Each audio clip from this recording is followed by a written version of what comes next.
तब हमको लगा कि ये आदमी को कैसे मालूम है कि शिव गुरु है।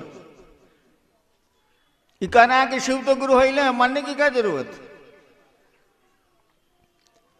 तब उन लोगों ने बताया कि किताब में लिखा हुआ है कि शिव गुरु है। मैं तो जिले में दंडाधिकारी ही था, वहां की सरकारी लाइब्रेरी से किताबें सब मंगवाई और तब मैंने जाना कि शिव गुरु है। शिव को गुरु मानने के 8 साल के बाद मैंने जाना कि शिव गुरु हैं, ये लोग जानते हैं, मैं नहीं जानता। लेकिन 8 वर्षों में जो मैंने अपने गुरु से सीखा, बोलता नहीं है वो, बोलती तो बहुत सारी चीजें यहां नहीं है। एक छोटा सा बच्चा सयाना हो जाता है, कौन बोल के उसको बढ़ाता है। छोटे से पौधे आप लगाते हैं और वो एक दिन विशाल वृक्ष में बदलता है, कौन ऐसा करता है। कोई करने वाला तो दिखता नहीं है, कोई तो है। और मैंने देखा, अपने अनुभव में जाना कि शिव गुरु हैं और कमाल के गुरु हैं। और तब मैंने शुरू किया धीरे धीरे लोगों को कहना कि शिव को आप अपना गुरु बनाइए। शिव तो गुरु हैं ही, आप बनाइए चाहे मत बनाइए, वो तो गुरु रहबे करेंगे। ईश्वर है तो गुरु कैसे नहीं, लेकिन अपना गुरु बनाइए। अपना अपना में और मेरा में क्या अंतर है। मैं देख रहा हूं आप लोग चप्पल पहन के हॉल में नहीं बैठे। वैसे मैं रहता आपकी जगह तो उसी चप्पल पर बैठ के इत्मीनान से सुनता रहता, मैं खोलता ओलता नहीं। लेकिन देख रहा हूं शायद आपने चप्पल अपनी नहीं पहन रखी, कहीं तो खोली होगी। मत बताइए कहां खोली। हाँ, मेरी ईमानदारी पर संदेह हो सकता है, लेकिन आपको ये मालूम है कि मेरी चप्पल है कहां। आपको ये मालूम है कि आपकी चप्पल कैसी है। और जब यहां से आप निकलेंगे तो करीब करीब सबको अपनी चप्पल थोड़ी देर में मिल जाएगी। भीड़ है इसलिए समय लगेगा, मिल जाएगी। एक बात बताइए, चप्पल तो निर्जीव है, कुछ बोलेगी नहीं। बोलेगी क्या, दीदी है न चलावो, हम हेजा पानी पहिन लो। नहीं ना बोलेगी भाई साहब। लेकिन आपको अपनी चप्पल मिल जाती है। स्कूल में बच्चे जाते हैं और एक पोशाक में रहते हैं, और पिता और मां को अपने बच्चे दिख जाते हैं कि वो मेरा बच्चा आ रहा है। सभी बच्चे एक ही पोशाक में होते हैं, तब भी मां और पिता को अपने बच्चे दिख जाते हैं। वह देखा बहुआ आवता, माफ करिएगा, मैं बिहार का सिवान का रहने वाला हूं, छपरैया हूं, इसलिए भोजपुरी घुस जाती है। अब कोई चीज घुस जाए तो हम क्या करें।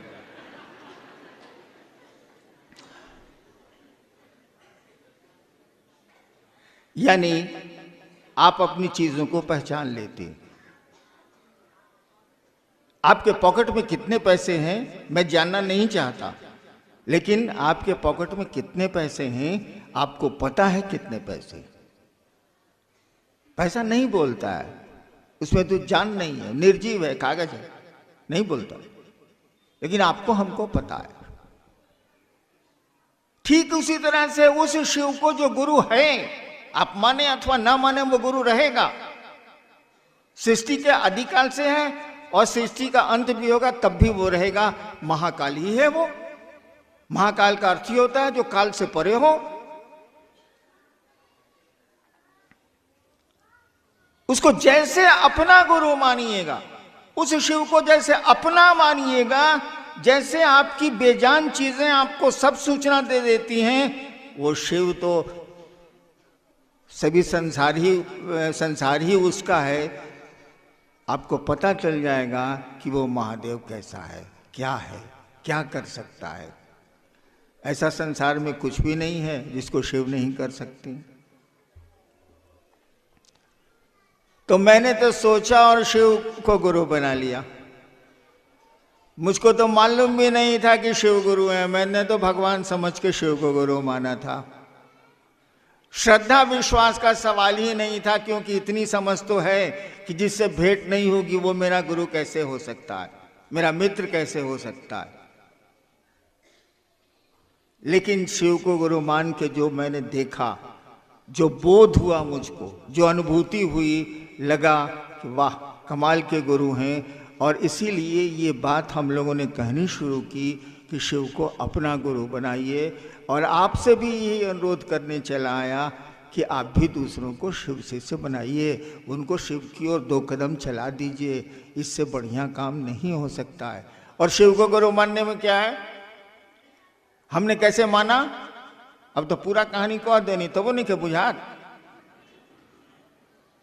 अरे मन ने सोचा शिव मेरे गुरु हैं तो मेरे गुरु हैं।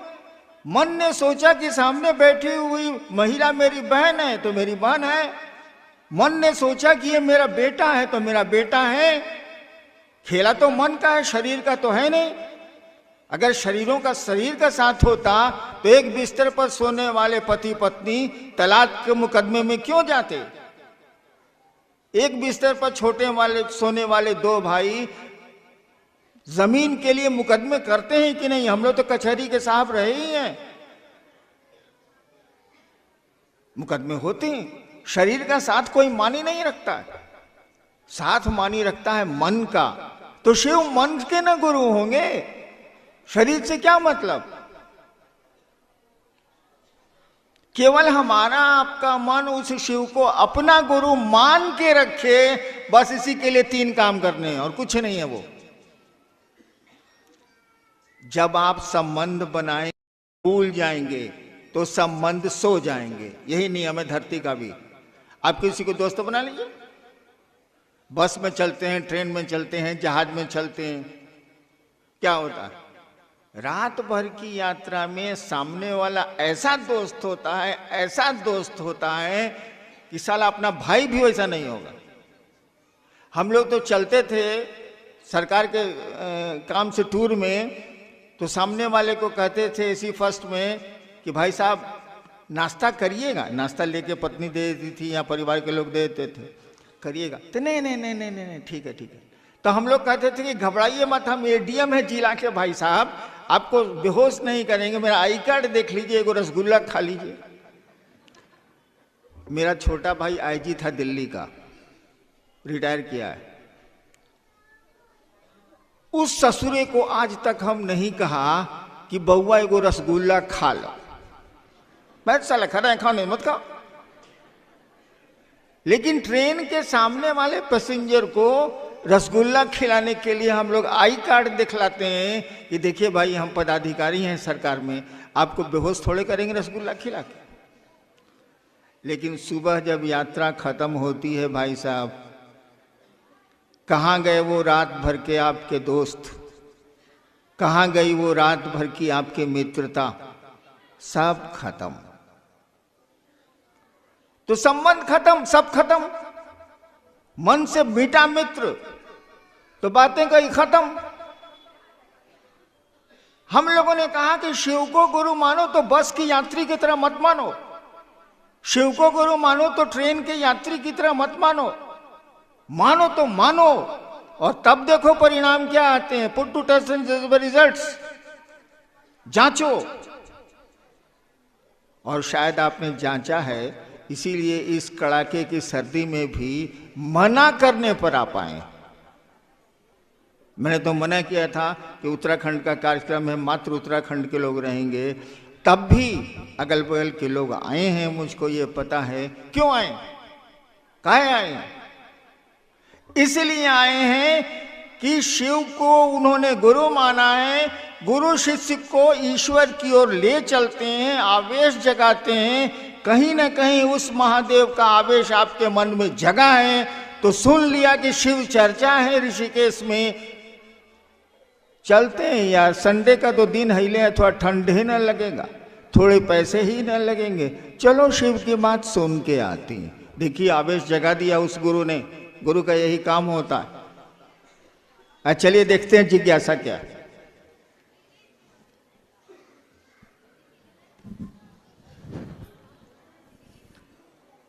ऋषिकेश से बहन मनोरमा, शिव की जब पूजा करते ही हैं तो शिव को गुरु क्यों माने? एक बहन ने पूछा है कि शिव की पूजा हम करते ही हैं तो शिव को गुरु क्यों माने?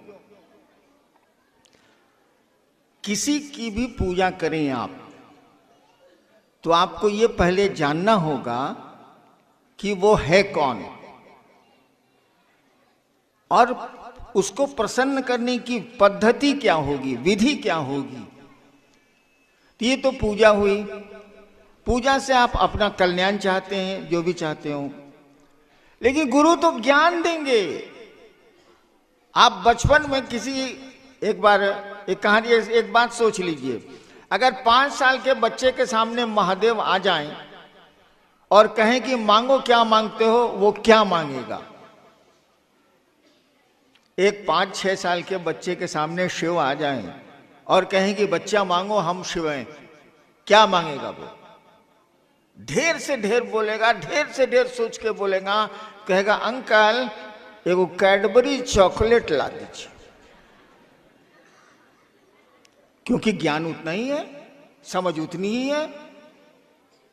लेकिन उसी लड़के को जरा बीए पास करने दीजिए, अब कहिए कि महादेव अब आप चलिए उसके सामने आई बात कहिएगा। महादेव कहेंगे सुनो, हम कैलाश पर ज्यादा बढ़िया, हम ना जाने वाले।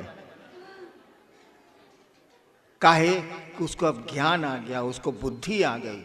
बचपन में हम लोग हवा मिठाई के लिए कैसा तूफान मचाते थे, वो तो अभी भी मैं मचाता हूँ, लेकिन छोड़ दीजिए मेरी बात।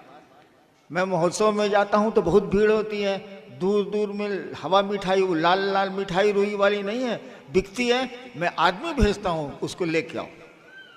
तो खैर छोड़िए मेरी बात, लेकिन आप हवा मिठाई खाइएगा, आप समझते हैं कि उससे पेट नहीं भरेगा। हम लोग प्लास्टिक के खिलौने के लिए कैसा तूफान मचाते थे अपने घर में, लेकिन अब प्लास्टिक के खिलौने की समझ खत्म हो गई। अब तो लगता है कि इन प्लास्टिक के खिलौनों से जिंदगी नहीं चलेगी। तो गुरु ज्ञान देते हैं, ज्ञान जैसे जैसे बढ़ेगा पूजा में, वैसे वैसे आपकी मांग बढ़ेगी, वैसे वैसे आपका डिमांड बढ़ेगा। नेक्स्ट जी,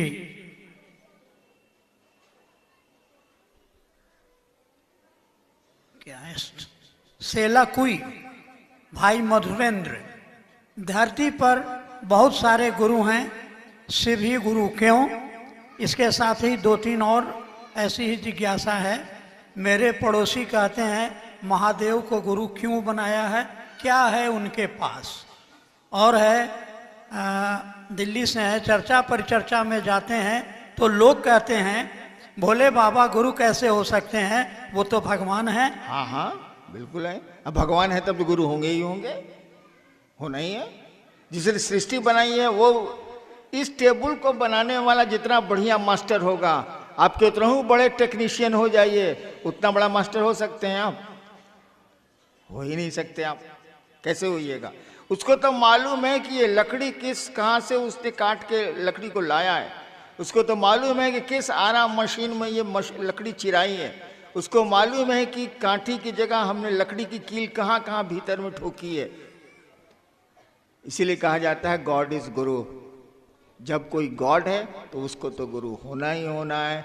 शिव भोलेनाथ जो हैं वो क्या नहीं है, महाकाल से लेके महामृत्युंजय से लेके या गुरुश्वर से लेके विश्व गुरु तक सब कुछ है, वो क्या नहीं है। और गुरु के रूप में उनसे ज्ञान ले लीजिए तो आपको पता चल जाएगा कि ये महाकाल क्या है, यह घुरेश्वर क्या है, ये काली क्या है, ये दुर्गा क्या है, सब मालूम हो जाएगा। और जहाँ तक इतने गुरु हैं तो शिव गुरु क्यों, एक विकल्प में रखना चाहिए, क्योंकि मैंने कहा कि गुरुओं की परंपरा बड़ी पुरानी है, लेकिन अंडर करेंट एक चल रहा है कि शिव गुरु हैं और शिव को गुरु मानने वालों की सूची भी हमारे आपके पास है। इतिहास का पन्ना भी बोलता है कि लोगों के गुरु शिव हुए। जी, भाई रूपेश ऋषिकेश से हैं, इनकी जिज्ञासा है कि आपने शिव को गुरु माना, दूसरों को क्यों कहते हैं?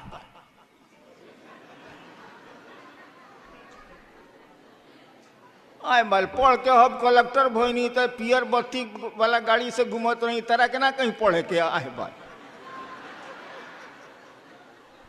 ये कोई बात हुई भाई साहब?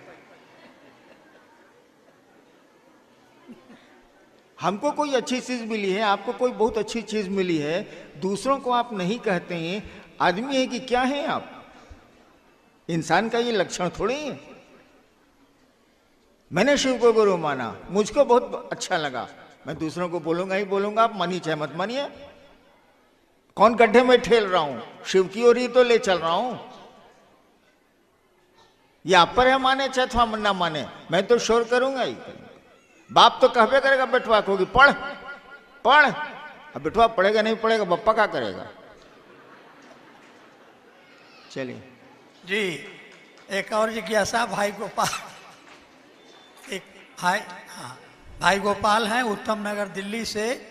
लोग कहते हैं आओ ऐसा कर्म करें कि मर के भी जिंदा रहें। हाँ, इतने लोगों के भीड़ में मैं ऐसा क्या काम करूं जो मर के भी जिंदा रहूं?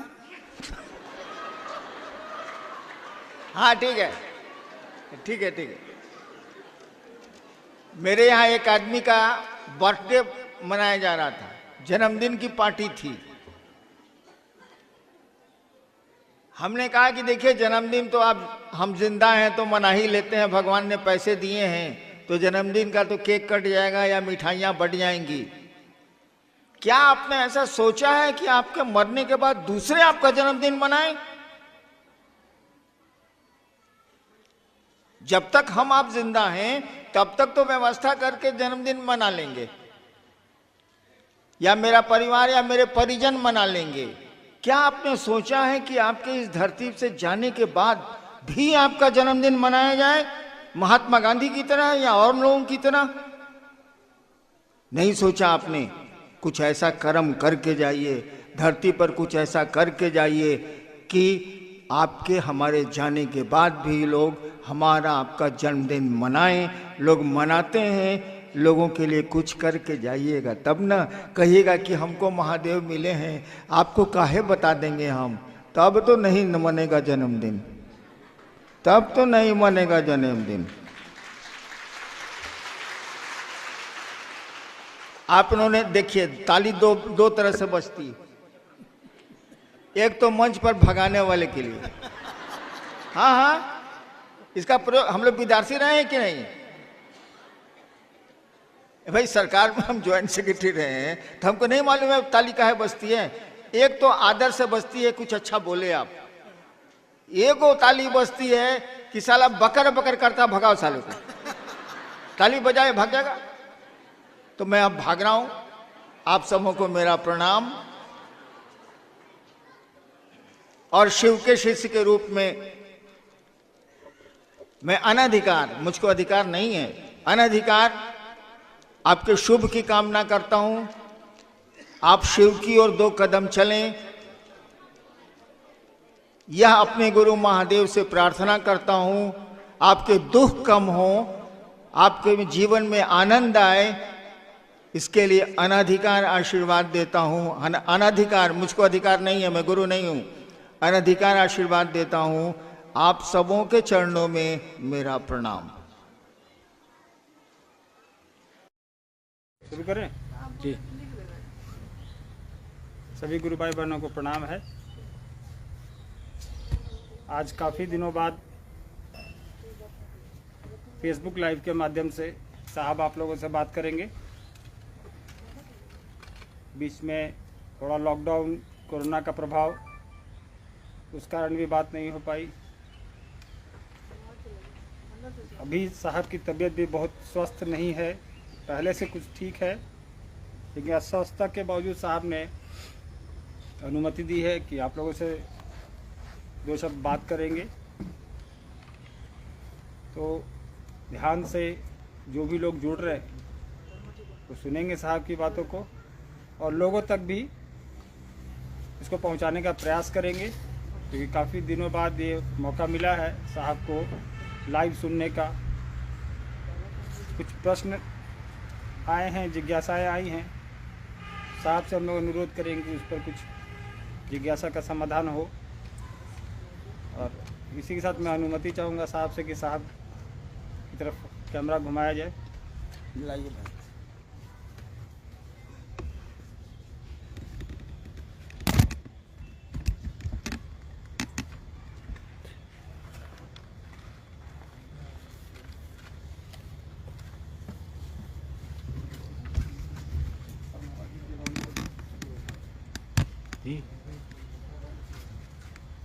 एक लंबे अरसे के बाद मैं आपके सामने, बीच में कोरोना का आतंक,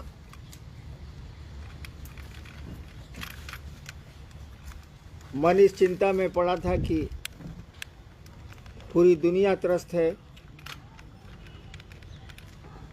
इसीलिए बात करने की इच्छा भी नहीं हुई। शिव चर्चाएं तो घरों में जो होती हैं, वो मेरे या आपके, वो तो चलती रही। पिछले बार मैंने कहा था कि मैं आऊँगा, लेकिन कमबख्त तो शरीर साथ दे तब तो। अभी भी बहुत साथ नहीं दे रहा, फिर भी ऐसा मत समझिएगा कि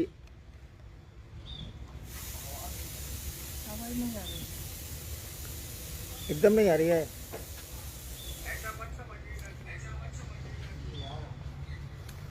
ऐसा मत समझेंगे आप कि कोरोना का संक्रमण समाप्त हो चुका है, वो है। और हमको आपको जो सरकार द्वारा निर्देश दिए जाते रहे हैं या दिए जाते हैं, उनका अनुपालन करना चाहिए। वो हमारी आपकी सुरक्षा के लिए।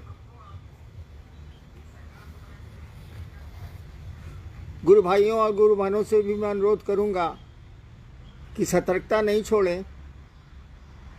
वो 2 गज की दूरी, मास्क है ज़रूरी, हाथों की सफाई ये आवश्यक है। शिव चर्चाएं होती रहेंगी, होंगी ही होंगी। हम आप रहें न रहें, ये तो चलेगी। भगवान महादेव की चर्चा है, शिव की चर्चा है, ये तो अविरल है, चलती रहेगी। लेकिन अपनी सुरक्षा आवश्यक है। कोरोना में हमको आपको इसका ध्यान देना चाहिए और सरकार जो कहती है उसका अनुपालन करना चाहिए। क्षेत्रों से कुछ जिज्ञासाएं आई थी पिछले सप्ताह ही, जो मैं नहीं आ पाया, फिर कुछ आई हैं। मैं देखता हूं कि क्या जिज्ञासा आई है, मैंने देखा नहीं है।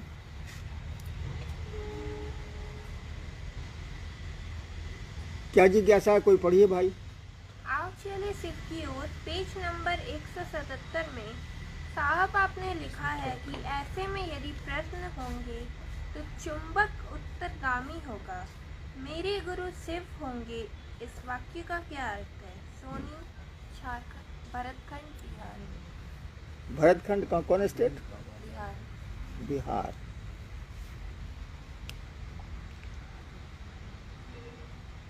एक पुस्तक जो आई है, आओ चलें शिव की ओर, उससे सवाल आया है। वो जो शुरू में लिखा गया है कि छोटा सा लोहा का टुकड़ा, विश्व का सबसे भारी चुंबक, वो महादेव, वो शिव, अगर खींचना चाहेगा तो उस छोटे से लोहे के टुकड़े की क्या बिसात। अब कांटा रास्ते में पड़े, पत्थर पड़े, फूल मिले, उस लोहे के टुकड़े को तो जाना ही जाना। इधर चुंबक अपनी ओर खींच रहा है तो लोहे का टुकड़ा तो जाएगा ही, लौह खंड तो जाएगा ही। वही मैंने लिखा है कि हमसे क्यों सवाल करते हो बाबू। जो महादेव ने चाहा है वो मैंने किया है, कोशिश करता हूँ कि वो चाहते हैं वो करूँ, और मेरे पास कोई उपाय भी नहीं है। वो चुंबक जब खींच रहा है और दुनिया का सबसे स्ट्रॉन्गेस्ट मैग्नेट है, सबसे मजबूत चुंबक है, तो एक मामूली सा लोहे का टुकड़ा, एक जीव, एक शिष्य क्या कर पाएगा, क्या कर सकता है। तो सवाल हमसे क्यों करते हो बाबू। अगर सवाल करना है तो चुंबक से करो, जो शिव रूपी चुंबक है शिव से करो। हमसे क्या करते हो, हम क्या जवाब देंगे। कोई अपने मन से, मैं बचपन से आज तक तो चला नहीं हूँ, किसी ने चला दिया तो मैं क्या करूं? नेक्स्ट। जब 3 सूत्र आपके अनुभव और घटनाओं पर आधारित है तो नमः शिवाय से 108 पर प्रणाम की विधा अलग से क्यों करें? क्या स्वास्थ्य से प्रणाम और मानसिक नमन के परिणाम अलग अलग हैं? सवाल ही अटपटा है। जब 3 सूत्र आए हैं, मेरे द्वारा निरूपित हैं, तो उसी में ना तीसरा सूत्र है नमः शिवाय से अपने गुरु को प्रणाम करना। अलग से कहाँ है? ये जो सवाल है कि नमः शिवाय अलग से करना है, अलग से क्यों करना? उसी का खंड है, वो तीसरा सूत्र वही है। हाँ, आपका चर्चा करने को बहुत मन करता है, इसीलिए लगता है कि नमः शिवाय फालतू है, दया मांगना फालतू है। चर्चा करने में मन लगता है, उसमें मन की तुष्टि होती है, उसमें लगता है कि दूसरे बेवकूफ़ हैं, हम आप होशियार हैं, तभी ना हम समझा रहे। इसीलिए लगता है कि नमः शिवाय बेकार है, वो अलग से दिया हुआ जी ना। वो तीनों सूत्रों में तीसरा सूत्र नमः शिवाय से अपने गुरु को प्रणाम करना है।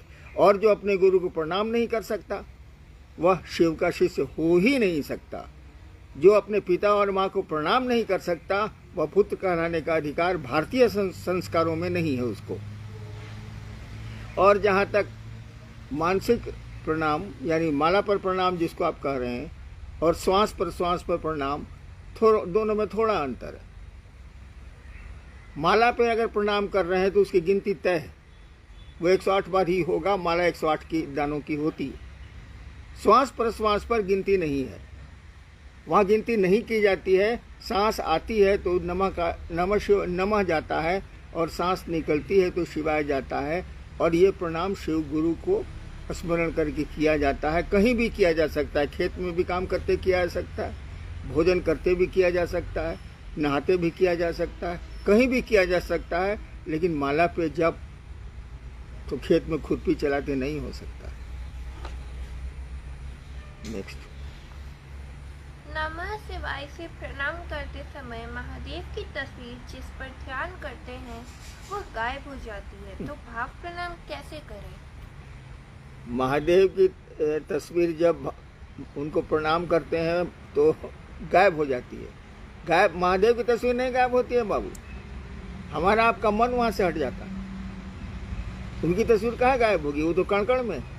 और आप जो कल्पना किए हुए हैं शिव की तस्वीर की, वो आपकी कल्पना ही दूसरी जगह चली जाती है, वहाँ ठहरती ही नहीं। और हम लोगों ने ध्यान करने को कहा भी नहीं। हम लोगों ने कहा कि अपने शिव को याद करिए और आप उनको प्रणाम कीजिए। भाव से प्रणाम का मन नहीं हुआ, दिल उनको प्रणाम करे, दिमाग नहीं, बोली नहीं, मुंह नहीं।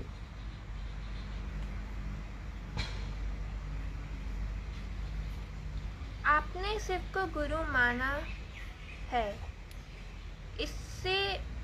इसको कहना शुरू किया, उसके पीछे आपका क्या प्रयोजन था?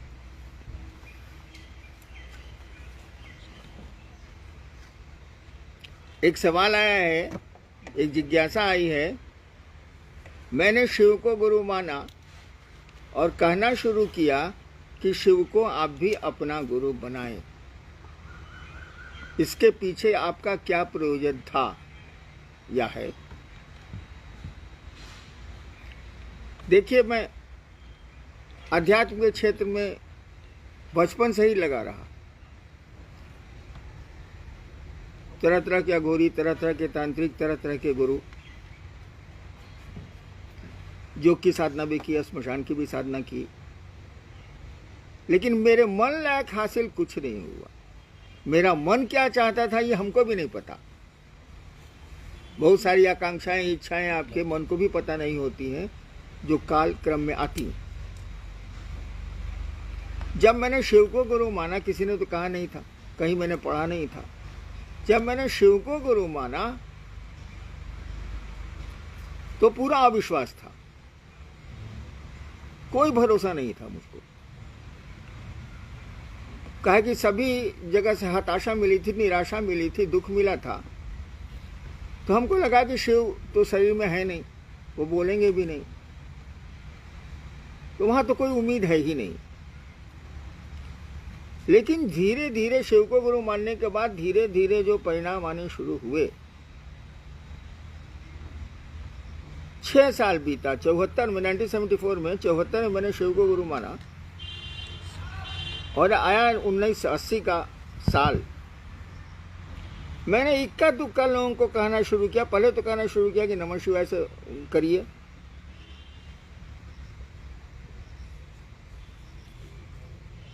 2 साल के बाद 82 में जब मैं मधेपुरा में मजिस्ट्रेट था, तब मैंने कहना शुरू किया कि शिव को गुरु बनाइए।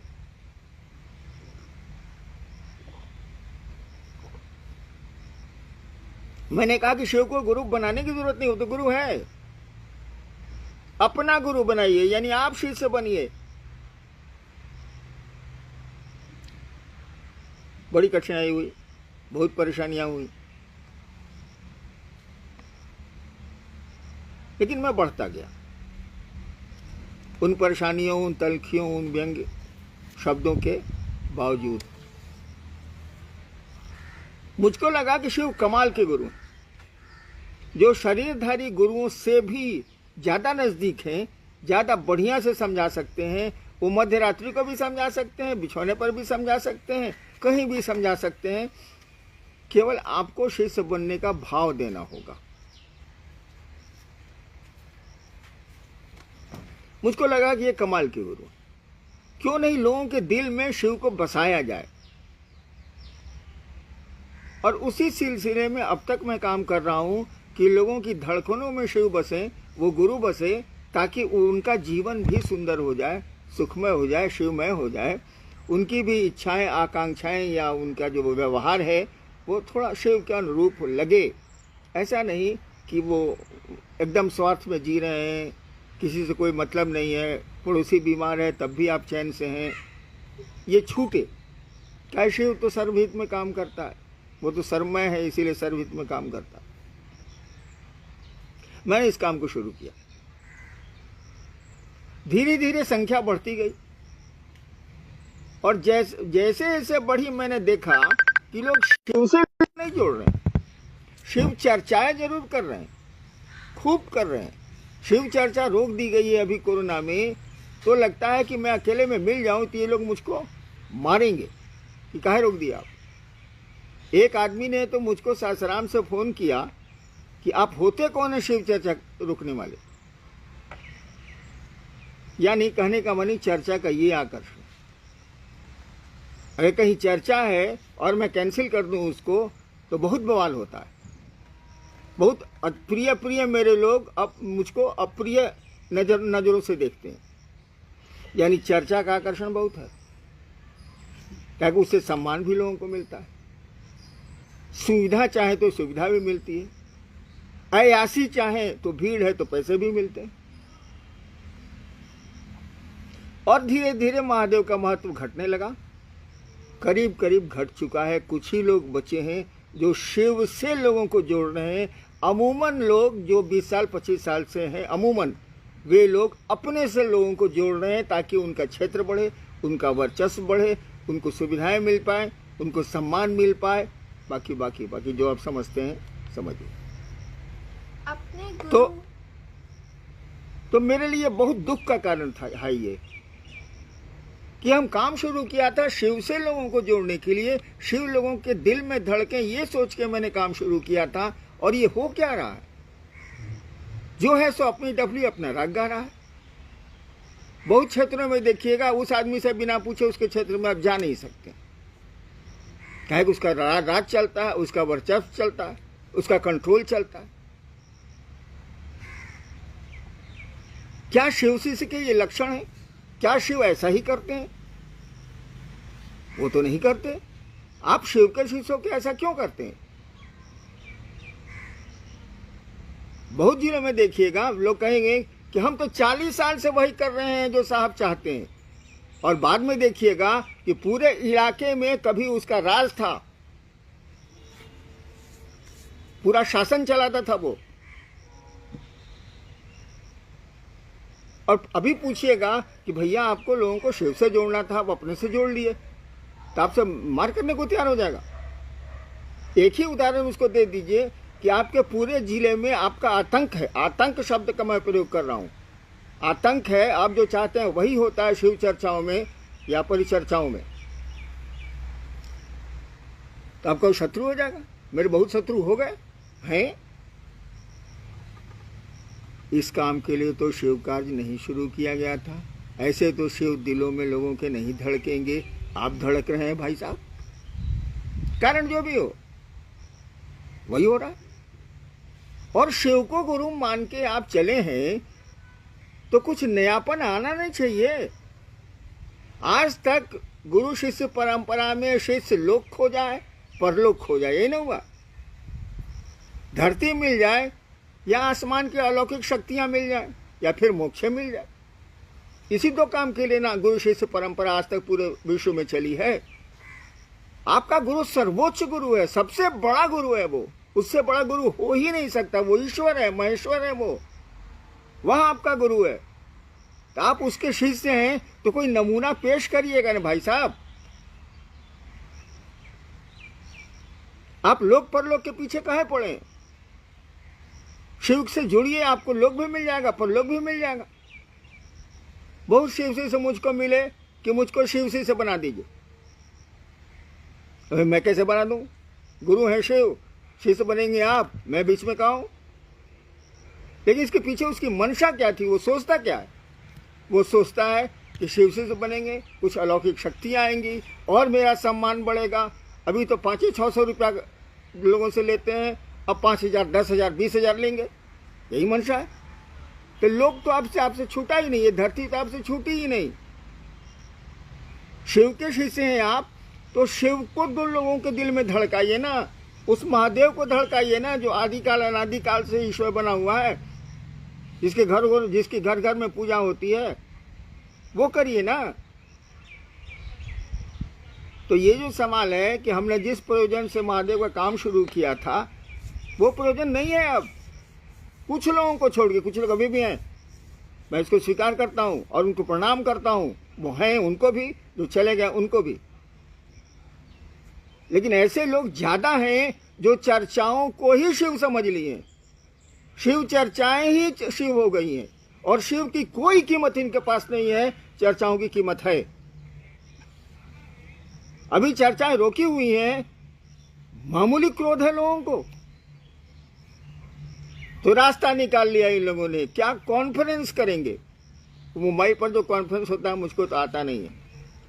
कॉन्फ्रेंस करेंगे, बड़े बड़े सीनियर गुरु भाई जिनको आप कहते हैं, मैं नहीं कहता, वो लोग कॉन्फ्रेंस करते हैं, अपने हेडमैन बने हुए हैं उसके। दे मॉनिटर दी कॉन्फ्रेंस। क्या इसका मानिए? हमको समझाइए तो। आप अपने ज्ञान का अहंकार दूसरों पर थोप रहे हैं। आप समझ रहे हैं कि आप बहुत ज्ञानी हैं, इसीलिए 20, 50, 100 को जुटा लेते हैं आप कॉन्फ्रेंस पर। वो दीवाना है चर्चा का, तो आपको मौका मिल जाता है और आप उसको जोड़ते हैं। कॉन्फ्रेंस में टाइम फिक्स किए हुए। मैं इसका विरोध नहीं करता, लेकिन अगर आप जिज्ञासा वाले मन से कॉन्फ्रेंस कर रहे हैं तो करिए। लेकिन आप तो अपना ज्ञान उड़ेलने के ख्याल से करते हैं। किसी कॉन्फ्रेंस में किसी अच्छे गुरु भाई को भेज दीजिए, उसका जो हेडमैन है उसको गाली दे देगा, क्या वो सही बात बोलेगा? हेडमैन को बुरा लगेगा कि मेरे 25 आदमी के सामने हमको बेइज्जत किया ही। यही तो हो रहा। कॉन्फ्रेंस हो रहा है कि मजाक हो रहा, अपने ज्ञान का प्रकटीकरण हो रहा। अरे शिव जो दया के अक्षर स्रोत हैं, वहां लोगों को नहीं प्रेरित कर रहे हैं आप। वहां लोग नहीं जा रहे हैं, शिव से नहीं जुड़ रहे हैं, ज्ञान से जुड़ रहे हैं। ज्ञान हमेशा खतरनाक होता है। कहा जाता है कि ज्ञान के कांटे से अज्ञान को निकाला जाता है और फिर दोनों कांटे फेंक दिए जाते हैं, ज्ञान का कांटा बिगड़ता है। इस सवाल पर मैंने थोड़ा सा कड़ा बोल दिया, माफ़ी चाहता हूँ, क्योंकि अब तो मैं मरने वाला हूँ। आप गुस्सा करके भी हमको ज़्यादा क्या कर सकते हैं? मरने वाले को फिर तो मारिएगा नहीं, लेकिन मैं बोलूँगा जरूर, मैं कहूँगा जरूर। और महादेव की दया हुई तो कुछ अच्छे लोगों में शिव व्यक्त होंगे, तब क्या कीजिएगा? अभी तो मैं अकेला हूँ, लेकिन अकेला रहूँगा नहीं मैं। जो लोग आएंगे और आपको कहेंगे कि आप गलत कर रहे हैं, अपने ज्ञान का प्रकटीकरण कर रहे हैं, अपने ज्ञान के अहंकार का प्रदर्शन कर रहे हैं, आप वो कॉन्फ्रेंस में करें या चर्चा में करें आप, और कुछ नहीं है ये। चलिए और सवाल है? अपने गुरु के प्रति कृतज्ञता शामिल करने से क्या तीनों सूत्र सहायक हैं? एक सवाल आया है कि क्या अपने गुरु के प्रति कृतज्ञता यानी गुरु दक्षिणा का मानी होता है कृतज्ञता गुरु के प्रति, कृतज्ञता प्रदर्शित करने में ये तीनों सूत्र सहायक हैं? देखिए, तीनों सूत्र अगर अपने लिए किए जा रहे हैं तो ये कृतज्ञता नहीं है। जैसे मैं कर रहा हूं, मेरा बच्चा बीमार है, गलत नहीं है, इसको गलत नहीं समझिएगा। मेरा परिवार में कोई आदमी अस्वस्थ है, मैं महादेव से दया मांग रहा हूं, ये गलत नहीं है, लेकिन ये कृतज्ञता नहीं है, यह व्यक्तिगत जरूरत है, इसीलिए मांगा जा रहा है। कुछ लोग तो जरूरत के लिए मांगते हैं गुरु से दया, कुछ लोग फुटानी के लिए मांगते हैं। तो फुटानी को तो काट दीजिए, उसका मैं विरोधी हूं। जरूरत के लिए मांगते हैं, मैं इसका विरोधी नहीं हूं। आदमी करेगा क्या? अगर अपने लिए मांगा जा रहा है, तीनों सूत्र किया जा रहा है, तो ये कृतज्ञता नहीं, ये गुरु दक्षिणा नहीं। अगर शिव के लिए तीनों सूत्र किए जा रहे हैं तो ये गुरु दक्षिणा। महादेव लोगों के दिलों में धड़के, महादेव की ऐसी दया हो कि लोगों के दिल में शिव बसे। क्या कि अभी शिव दिलों में बसे नहीं, हमारे आपके नहीं बसे हैं, तो बेचारी जनता क्या करेगी? वो दिलों में बसे तब ये गुरु दक्षिणा, तब ये कृतज्ञता है। अगर शिव के लिए आप तीनों सूत्र कर रहे हैं, उनके लिए दया मांग रहे हैं, यानी आप भी शिव से जुड़िएगा, दूसरों को जोड़िएगा, उनके लिए कर रहे हैं। शिव से कोई जुड़ेगा तो शिव के लिए जुड़ेगा। गुरु चर्चा कर रहे हैं इसीलिए कोई शिव से जुड़े। नमः शिवाय कर रहे हैं कि गुरु को प्रणाम हो, आप पर दया मिले, सब पर दया मिले, और लोग शिव से जुड़े, शिव से जुड़े। शिव के लिए अगर तीनों सूत्र हो रहे हैं, ये कृतज्ञता, ये गुरु दक्षिणा है। लेकिन जब तक लोक के लिए और परलोक के लिए तीनों सूत्र किए जा रहे हैं, आध्यात्मिक शक्तियां मिल जाए, मुझको मोक्ष मिल जाए, अर्थ धर्म काम मोक्ष मिल जाए, अगर तीनों इसके लिए अगर शिव चर्चाएं हो रही हैं, लोक और परलोक के लिए अगर हो रही हैं, तो वो कृतज्ञता नहीं है। अगर शिव के लिए हो रही है, उस महादेव के लिए हो रही है, तो ये कृतज्ञता है। लोक परलोक के लिए अगर की जा रही है शिव चर्चाएं, तो ये तीनों सूत्र, तो ये कृतज्ञता नहीं है, ये गुरु दक्षिणा नहीं। खत्म।